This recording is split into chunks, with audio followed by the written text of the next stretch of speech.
Sa labas ng bagong departamento ng espiritual na edukasyon sa Universidad ng Chingcheng, nagkakagulo ang dambuhalang grupo ng mga aplikante dahil muli na namang napuno ang lahat ng slot para sa pagpaparehistro. Sabik na sabik ang lahat na makasali dahil sa tanyag na reputasyon ng sealer. Masayang pinag-uusapan ng mga mag-aaral kung paano nito iniligtas ang kanilang pamantasan mula sa isang mapanganib na banta ng apoy bago pa man ito nakilala sa buong mundo. Ikinukwento rin nila na maging ang militar at ang samahang espiritual ay hindi nagawang sugpuin ang magkasabay na banta ng mga kakaibang enerhiya ng Yang at Skyfire hanggang sa dumating ang sealer na madaling tinalo ang mga ito. Samantala sa loob ng gusali, lubos na nahihirapan ang mga tauhan sa dami ng tao.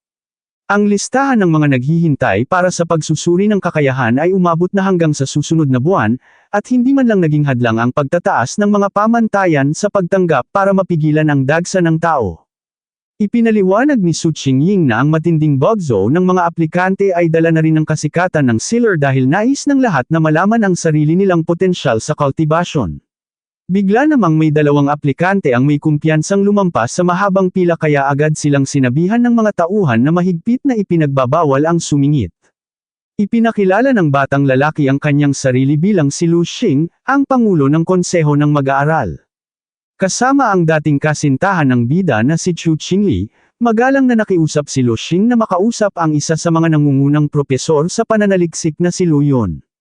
Nang mapagtanto ng mga tauhan na may kamag-anak si Lu Xing na isang tanyag na propesor sa samahang espiritual, agad na nagbago ang kanilang pakikitungo at pinayagan silang pumasok sa lugar ng pagsusuri. Nahulaan naman ni Su Qingying na si Chu Qingli ang isasalang sa pagsubok. Napansin niya na kahit mababa pa ang antas ng dalaga sa kasalukuyan, baka may itinatago pala itong magandang potensyal. Dahil nararamdaman ang matitinding titig ng mga mataas na tagasuri, kinakabahang naitanong ni Chu Qingli sa sarili kung napapansin ba nilang kamakailan lang siya nakatungtong sa spirit creation realm. Agad niyang iwinaksi ang kanyang kaba at ngumiti ng may kumpiyansa. Sigurado siyang hindi na masama ang kanyang talento at naniniwalang ang pagsusuring ito ang gag-abay sa kanya patungo sa susunod na malaking pag-unlad.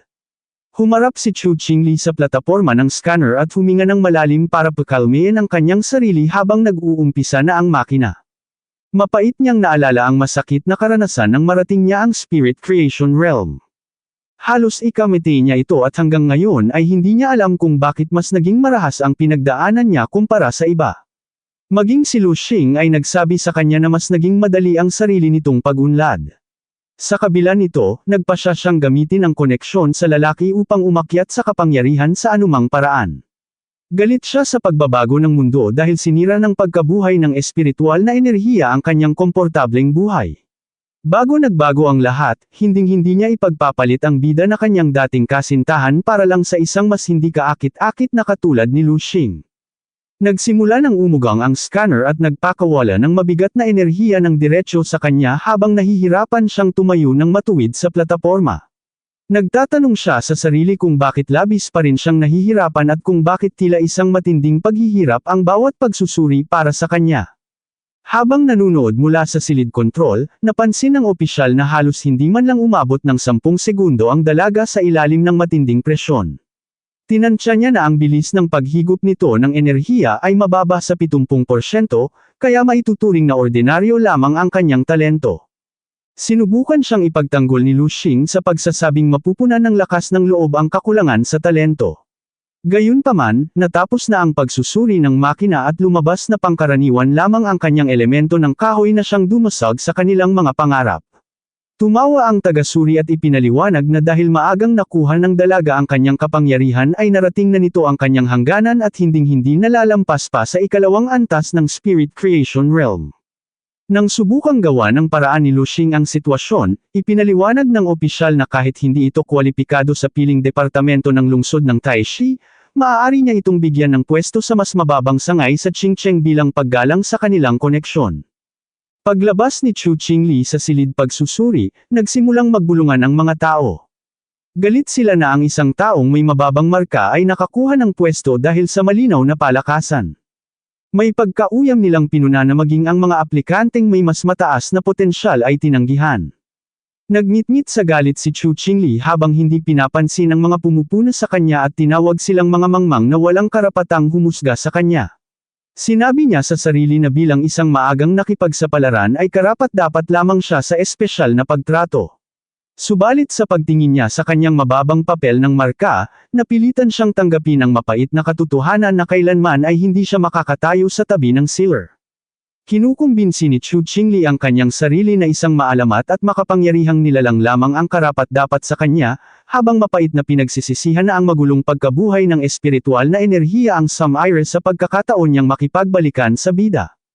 Sinubukan siyang alwi ni Lu Xing at sinabing hindi pinal ang opinyon ng tagasuri.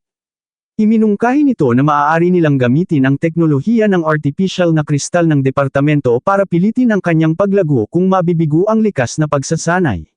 Desididong patunayan na tama ang kanyang mga naging desisyon, nangako si Chu Qingli na magiging mas malakas siya kaysa sa bida, habang iniisip pa rin na ang kanyang dating kasintahan ay isang talunan lamang na kailanman ay hindi makakapasok sa departamentong ito.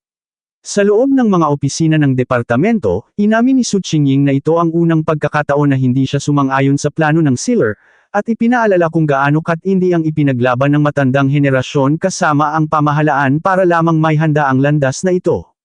Ipinaglaban niya na sa mapanganib na bagong panahong ito, ang pagbibigay ng libreng kapangyarihan at mga artificial na kristal sa mga mahihinang tao ay gagawa lamang sa kanila na madaling biktima para sa mga walang awang mangangaso na nasa mataas na antas.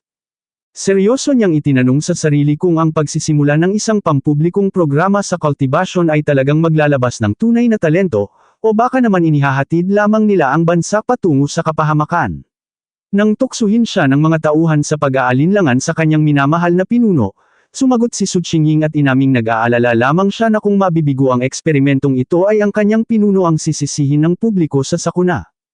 Samantala, sa himpilan ng samahang espiritual, biglang napahatching ang bida sa gitna mismo ng isang mataas na pagpupulong, kaya idinaan na lamang niya ito sa ilang natawa. Ipinaalala ni Guyuro na ang isang nangungunang cultivator na katulad niya ay ganap ng ligtas mula sa mga karaniwang sakit, kaya walang kapareho at walang loika ang biglaang pagbahing na iyon. Nagbiro naman si Pangulong Ye Xiao na dahil napakaraming pandaigdigang grupo na ang tinalo ng sealer, malamang na may dambuhalang hukbo ng mga kaaway ang palihim na nagsasalita ng masama laban sa kanya. Napagtanto ng bida na maaaring may katotohanan ang biro ng kanyang pangulo. Malamang na napakaraming masasamang tao ang nagrereklamo tungkol sa kanya sa mismong sandaling ito. Sa pagbabalik sa seryosong usapin, opisyal na inaprubahan ng bida ang iminungkahing pambansang paglilibot, at sumang-ayon na ang isang malawakang pampublikong kampanya ang eksaktong kailangan nila para mapataas ang moral ng bansa. Ipinaliwanag ni Ye Xiao na ang plano ay isama ang sealer at ang bagong pinuno ng tronong metal na si Lin Yi para libutin ang mga bagong paaralan. Nagulat ang bida at itinanong kung pumayag na ba ang kanyang pinsan. Kinumpirma ni Guyuro na masayang tinanggap ni Lin Yi ang paanyaya ng walang pag-aalinlangan, at partikular na hiniling na simulan ng paglilibot sa lungsod ng Chuan at lungsod ng Yuan. Napagtanto ng bida na isang matalinong hakbang ito. Ang lungsod ng Chuan ang dating tahanan ng kanyang pamilya, at ang lungsod ng Yuan naman ay nasa ilalim ng pamamahala ni Lin Yi. Ang dalawang nakabukod na lugar na ito ay nahihirapang makahanap ng mga nangungunang talento at nangangailangan ng isang pinuno ng trono upang tulungan ang kanilang mga paaralan. Labis na ipinagmalaki ng bida ang matalas na kutob ng kanyang pinsan, kaya tumayo siya para tapusin ang kasunduan, ngunit nakiusap na ilihim muna ang kanyang sariling pagdalo sa mga opisyal na ayanunsyo sa ngayon. Masayang sumang-ayon si Ye Xiao habang tumatawa na ang pagpapanatiling lihim ng kanyang pagdating ang pinakamagandang paraan para gulatin ang mga mag-aaral kapag biglang pumasok ang pinakamalakas na mandirigma sa buong mundo. Hindi nagtagal ay nagtipon ang unang grupo ng mga mag-aaral sa sangay ng Universidad ng Qingcheng sa malawak na field para sa kanilang opisyal na seremonya matapos ang kanilang pangunahing pagsasanay. Pinuri ng punong guro ng universidad ang malaking pag-unlad at determinasyon ng mga mag-aaral bago ay anunsyo na nagawa nilang kumuha ng isang napakalihim at maalamat na panauhing tagapagsalita. Ipinakilala niya ang pinakadakilang kampyon ng bansa, ang sealer mismo, na kalmadong naglakad patungo sa entablado sa ilalim ng ulan ng mga kumpeti at malakas na palakpakan.